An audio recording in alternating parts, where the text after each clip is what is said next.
Hello, Culture Matters podcast. Here's a quote before this episode. In the Sermon on the Mount, Jesus said, "Do not give what is holy to the dogs, nor cast your pearls before swine, lest they trample them under their feet and turn and tear you in pieces." Matthew 7:6. What is the yes person effect or the yes man effect? You've seen it, even if you haven't recognized it in that term. If you've worked for a startup or been in a scenario where everyone seemed to agree with whoever was in position of authority, influence, power, maybe there was dissent. Maybe there was a different a different view of opinion, an alternative or antithetical or just different perspective shared in a group. But the overall message was that, or the unspoken narrative was that everyone agreed with what the truth was. The yes person effect has pros and cons.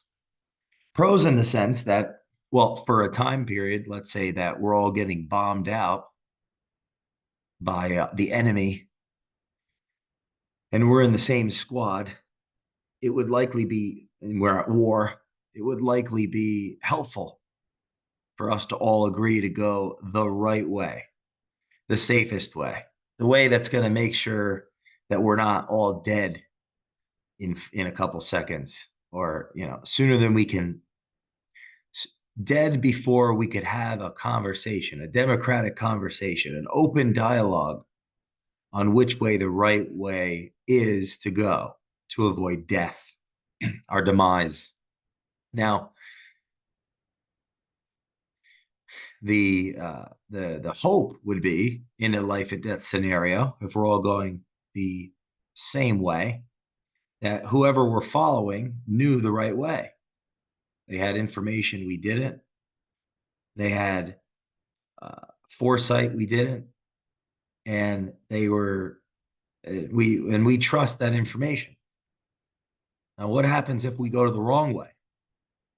Well, we all intended to go the right way, the safe way, that we had faith in that way, but we all get killed because had we just taken a little bit extra time to talk, we may have found out that there was another way that was safer. Now, leaders or those in positions of influence, authority, and power, those in positions of leadership, from a inherent leadership context, those with the title, those with the job description, those with past examples potentially of success or experience. What's baked into that title, what's baked into that influence, what's baked into that implicit leadership, what's baked into that is a, a probability. The probability that the person that has the title, that has the authority, that has the rank, that has the status and the badge, they know something we don't. And that's on a probabilistic spectrum. It's not 100% chance that the person that is in a higher on the pecking order knows the right way. And that's where values come in. That's where dialogue comes in. That's where speaking comes in. That's where vulnerability, courage, trust, honesty, reason comes in. Who knows? Maybe if we took a few seconds, to hash things out, hash out a plan, we may have survived in the off chance that the right way wasn't the way, it wasn't the only way. There were other ways, and we could have survived had we taken a moment to talk and to plan. Now, not all scenarios are life and death. Companies bleed out slowly on the battlefield of life over months, over and not just hours and days, over months and years and decades. They have all the time in the world to figure out what the truth is, and yet they bleed out. Why? Why did Blockbuster lose to Netflix? Why? Why don't companies innovate? Why don't they reinvent themselves? Some of it, there's a lot of reasons. Some of it, or part of it, could very well easily be the yes person effect. What's great in one context of we all believe, we're all bought in. Now let's all get to work. In another context, could be we all believe, we're all bought in, we're all working really hard on the wrong things. The yes person effect is is natural. It's organic. It manifests despite effort. It's going to happen as a byproduct of success. It's going to happen as a byproduct of belief in something.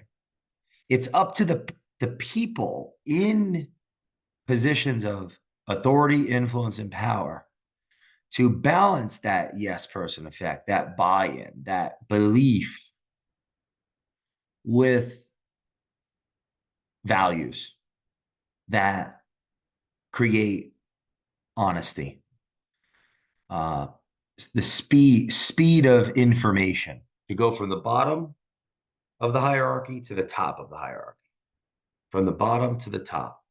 It's up to because at each level up the hierarchy, at each level up the organization, there's a chance that someone's title, someone's authority, someone's position and rank, and personal insecurity, weakness, inability to handle the truth can stop information from traveling up and down the organization. When the human body gets blocked arteries, it has heart attacks. And businesses get blocked arteries when the truth isn't flowing up and down and throughout the organization. And the heart attacks happen when that's where a company is bankrupt in a week. When I say, what happened? Well, people stopped telling the truth 8 months ago. We weren't ready for that market shift. We weren't ready for that competitor that created a product and brought it to market that completely blindsided us. We weren't ready. Well, why weren't we ready? Because no one was telling the truth.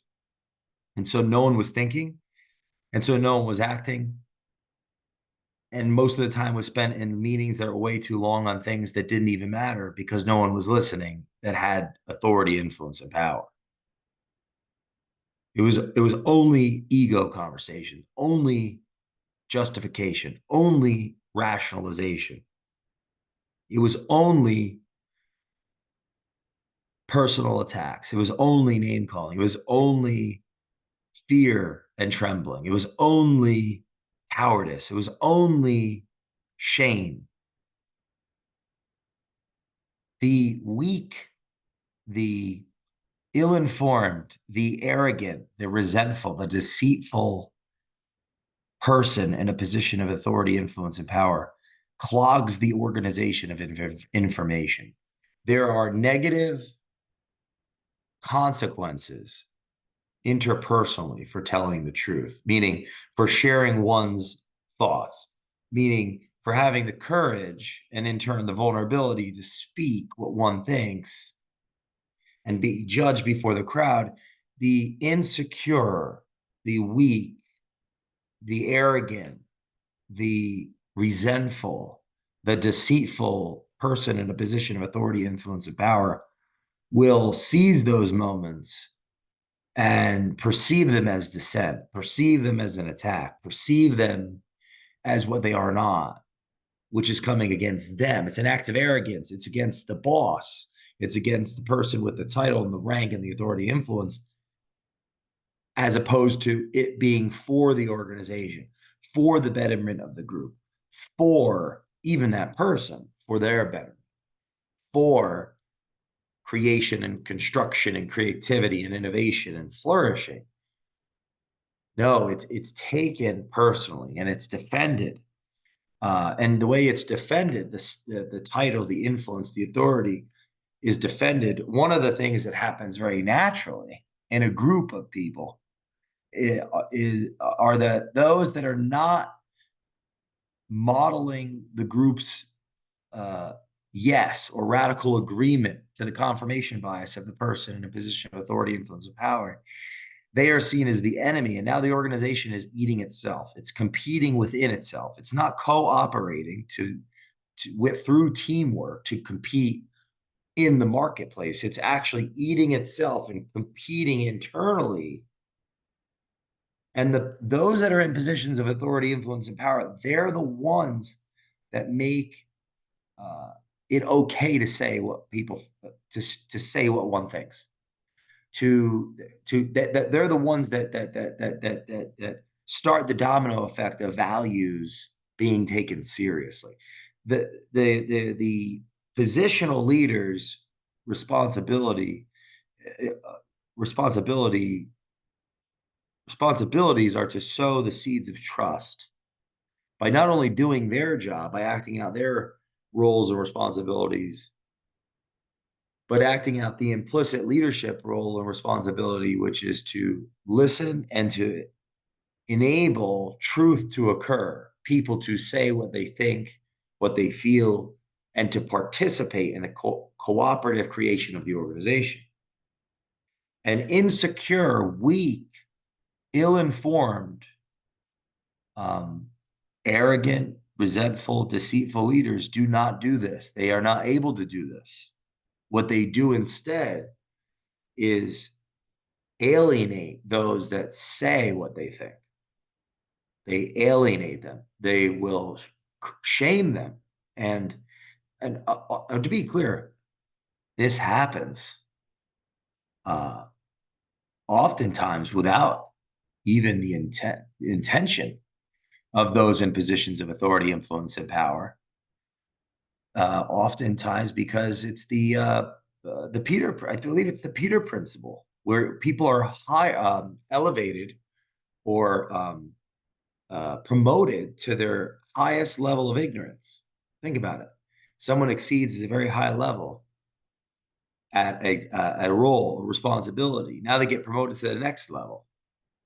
Well, they're at their highest level of incompetency because that next level, they've never done it before. They haven't yet the experience. Because there's a difference between 10 years of experience and 1 year of experience 10 times over, or 20 times over, or 50 times over. This is where mentorship comes in, advisory comes in, continued education comes in. It's the power of education. This is part of the value of private companies having boards to hire and fire the managers of the businesses, which are the chief executive officers. So people are promoted and hired to their highest level of incompetence. That's a natural part of the paradoxical nature of business. You get the best person, and now they're in the worst seat for themselves because they've never done it. So the yes man effect, the yes person effect, is a natural consequence of great things: belief, buy-in, excitement, enthusiasm.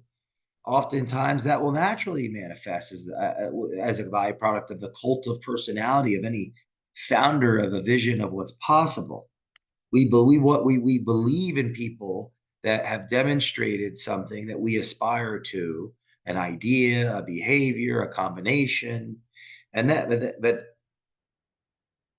there's with great power comes great responsibility. So what can happen naturally are that those in positions of influence, authority, and power that feel weak, whether they recognize that consciously or not and accept that, or in a position of insecurity, will seek confirmation bias versus understanding around problems and solutions around an organization. And those that are actually in the best interest, attempting to cooperate and collaborate and bring constructive value to the organization, they can very well easily be ostracized and disrespected. And the larger group that's within the funnel of that euphoria and excitement and enthusiasm, that's already lost their soul, lost their spirit, has already had their identity siphoned from them from days and hours and months and maybe even years and decades of being belittled or being shamed and disrespected and stifled in their ability to think and process and have a thought. Can't think if one's not speaking or able to speak or allowed to speak. You can't think, and then one can't think. One can't act in the best interest of their identity, and one loses their identity in the fray and the euphoria of the crowd.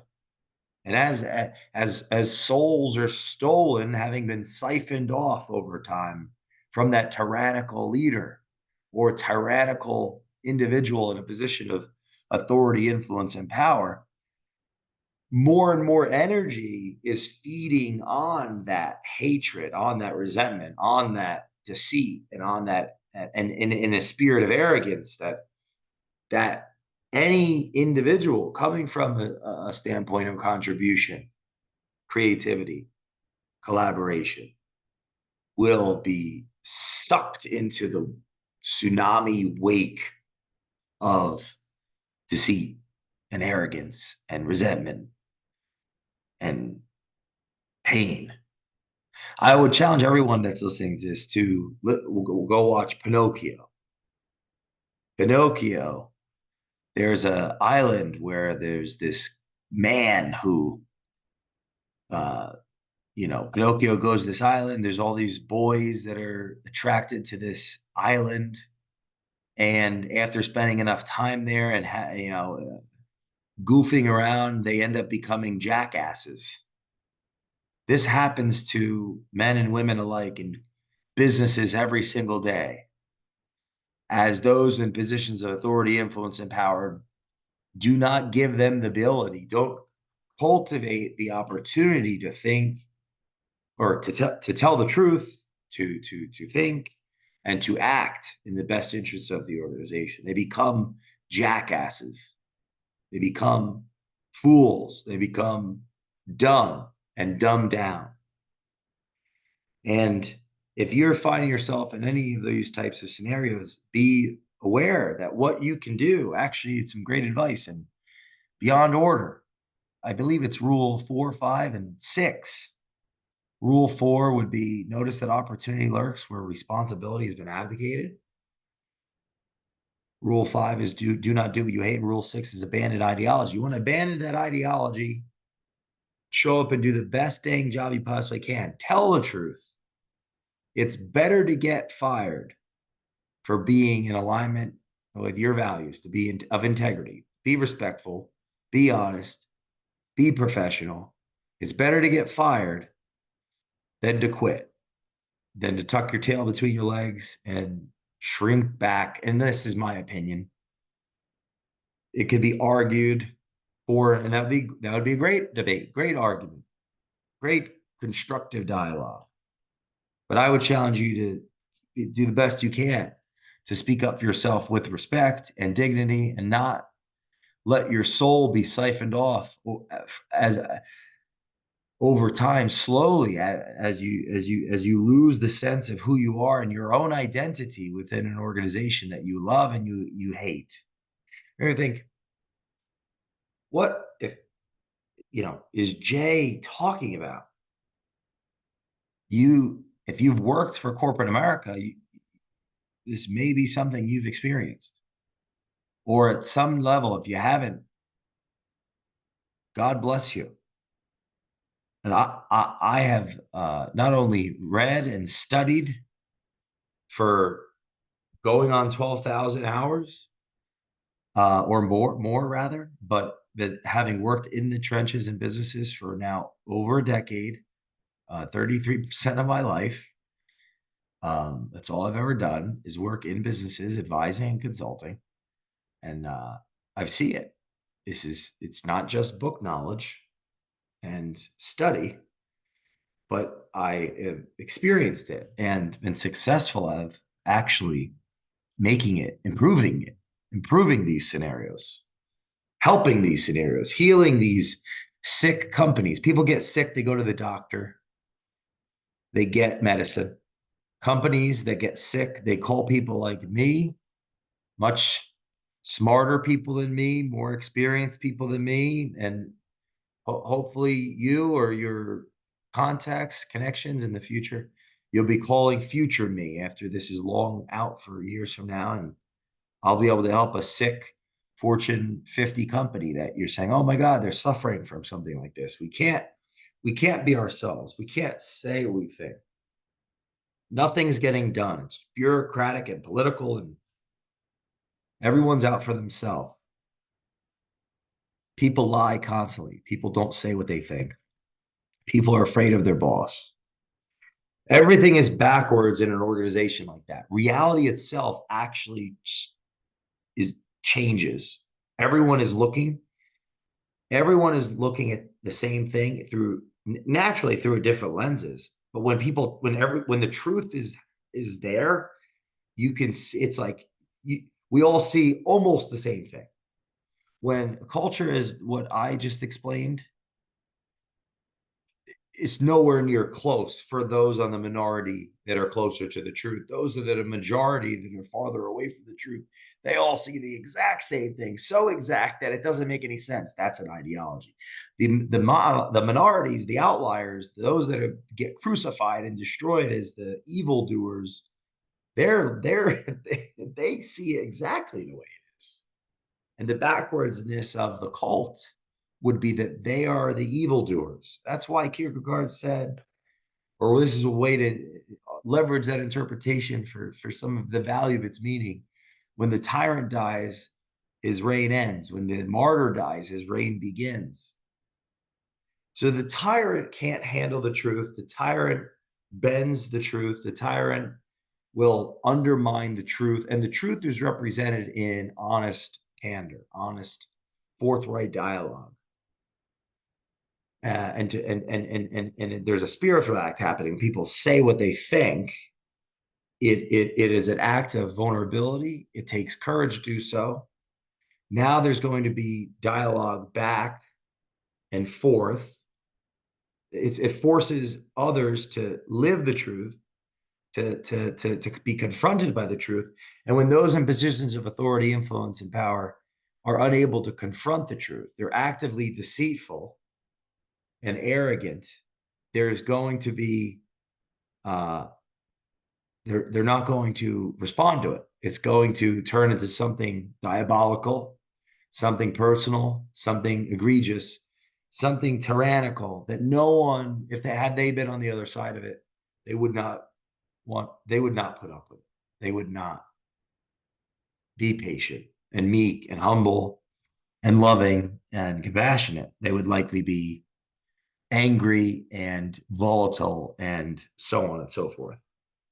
All of this leads to transactional relationships, companies with very high turnover. People don't stay. Those that do become stupid. They become dumb. Smart people become dumb in cults, in cult-like environments, in countries that are governed in ways that force people to lie. We've seen this throughout history with various regimes that end up falling apart based on their own power dynamics, where all the leaders get blown out by that fascistic cult of personality that has to be the smartest in the room, has to be the best, has to be recognized, has to be seen messianically. All of those around that challenge their alpha die or go to prison or are written off. So this happens in companies all the time. I started this I started this off with a quote, and I'm going to read it again, and I hope this was helpful to you. And here it is. In the Sermon on the Mount, Jesus said, "Do not give what is holy to the dogs, nor cast your pearls before swine, lest they trample them under their feet and turn and tear you in pieces."